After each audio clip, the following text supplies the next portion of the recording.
Hello, and welcome to myfinanceteacher.org.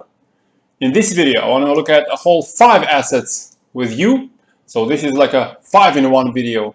But before that, I want to mention to you that if you are watching this on YouTube, this is going to be significantly delayed if posted publicly at all. So if you want to have these timely updates on a range of assets, including real-time information on my personal trades, then join us at myfinanceteacher.org. So first I want to start with Bitcoin. To be honest, there isn't much change compared to what I mentioned in the previous video. The Bitcoin cycle is a little bit old, a little bit mature. It generally lasts for about a couple of months. It's been going on for 55 days right now. The longest cycle since the bull market in 2017 began went for 97 days here in September to December of 2018. So there is a chance that this cycle stretches for much longer than 2 months, but we are most definitely past the midpoint and Bitcoin might actually start the declining phase anytime soon. We see that the 14-day RSI has already been overbought for quite a while. It's embedded into this overbought area. So in my personal trades, I'm not holding any positions at the moment. Although I do have a HODL long-term position, which I don't trade, whereas for these videos, we just discuss our trading. So no positions for trading on Bitcoin. Same thing on Ethereum. The cycle on Ethereum has been going on for 55 days as well, although it looks like usually these Ethereum cycles are somewhat shorter than that for Bitcoin. These usually last for about 1.5 months, and that's at least for the data since late 2018.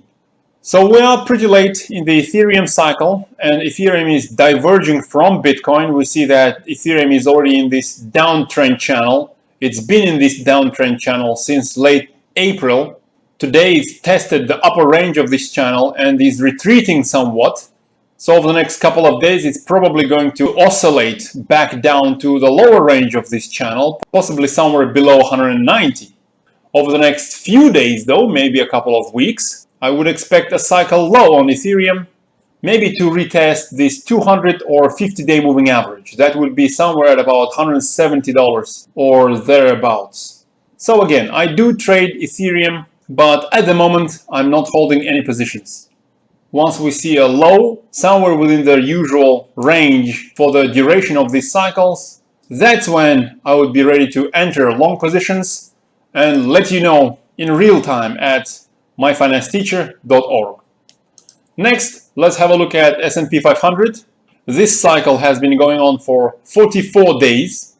Usually these shorter term daily cycles last for about a couple of months. So I'm out of S&P at the moment after a nice gain. We see that Bollinger Bands are narrowing, so over the next few days to a couple of weeks, we might see S&P gradually decline, maybe down to the lower range of those Bollinger Bands. But in the more intermediate term, over the next month or two, I'm still positive on the general stock market because the intermediate cycle, which generally lasts for over half a year, is still young. And after a test of, say, lower range of the Bollinger Bands, I think S&P is going to go up into that second short-term daily cycle. Maybe the top of that short-term cycle will actually be the top for our half-a-year cycle, which will be followed by some sort of a declining phase into late summer with all of the earnings reports coming up after June, with the economy being shut down in the second quarter for quite a while. There is a chance that those earnings reports are not going to look pretty, and that might actually give us the decline into the intermediate cycle low sometime by the usual duration of a half a year or so.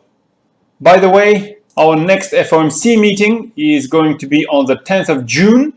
So far, the market doesn't expect any changes in the rates.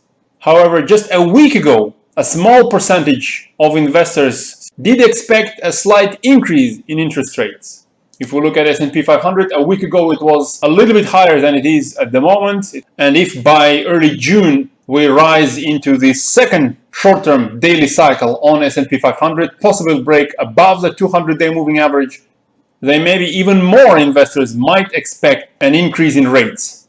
And with the stock markets doing well, let's say into early June, if the Fed doesn't turn out to be as dovish as the market would need, given a lot of the shutdown, that might actually throw the market into that declining phase. Of course, nobody knows the future, but that's one possible scenario that I see so far. Next, still talking about the stock market, let's have a look at CNN's Fear and Greed Index. We've seen that we've bounced off this extreme low, an extreme fear. I think that was a reading of 1.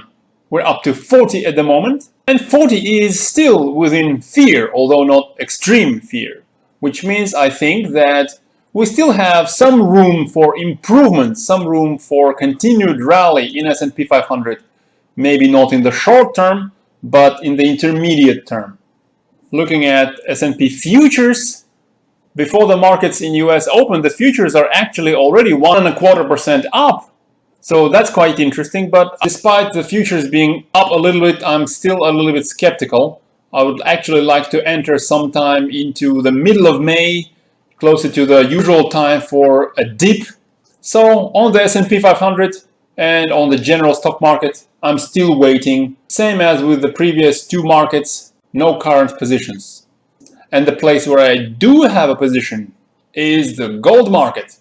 Yesterday we saw a big red candle on gold, and I'm, as you know, already 80% allocated to a range of gold-related assets. As I mentioned in the previous video, there is around 55% chance that this low on the 1st of May was the end of the first short-term daily cycle. If that's the case, that would give us a 42-day cycle. Usually these last for about 1.5 to 2 months. But there is still some chance that gold might give us a slight poke down through the lower range of the Bollinger Bands, maybe retest the 50-day moving average and this horizontal support line before the rally into the second short-term daily cycle. And that's when I would be ready to add the remaining 20% to my existing position. Although who knows, maybe gold goes straight up from here without a lower low, and I would be fine with that since we already have 80% allocation. If that is the case, once we see some of the recent highs broken, we can add the remaining 20% and enjoy the rest of the rally. Looking at GDX, a similar picture, although we do see a decline in GDX yesterday. The uptrend that we've seen over the last several days is still not really broken. Still a little bit uncertain what's going to happen in the short term over the next several days. I would say there is 55 to probably 60% chance that we have already seen the low on the 1st of May and we're probably going to go up from here. But there is a 40-45% chance that we haven't seen the low yet and we're going to see a slightly lower low before continuing into that second short-term daily cycle. In either case, no trades so far, 80% allocation in gold-related assets. So there's a review for you of 5 markets. No trades. You might think that it's somewhat boring at the moment, but believe me, you don't really want your investments to be too exciting. We don't need to trade too often just for the sake of trading. We do trade when we see an interesting setup. So that's all for now. Let me know what you think in the comments below. Let us learn from each other. Have a nice day and good luck in your trades.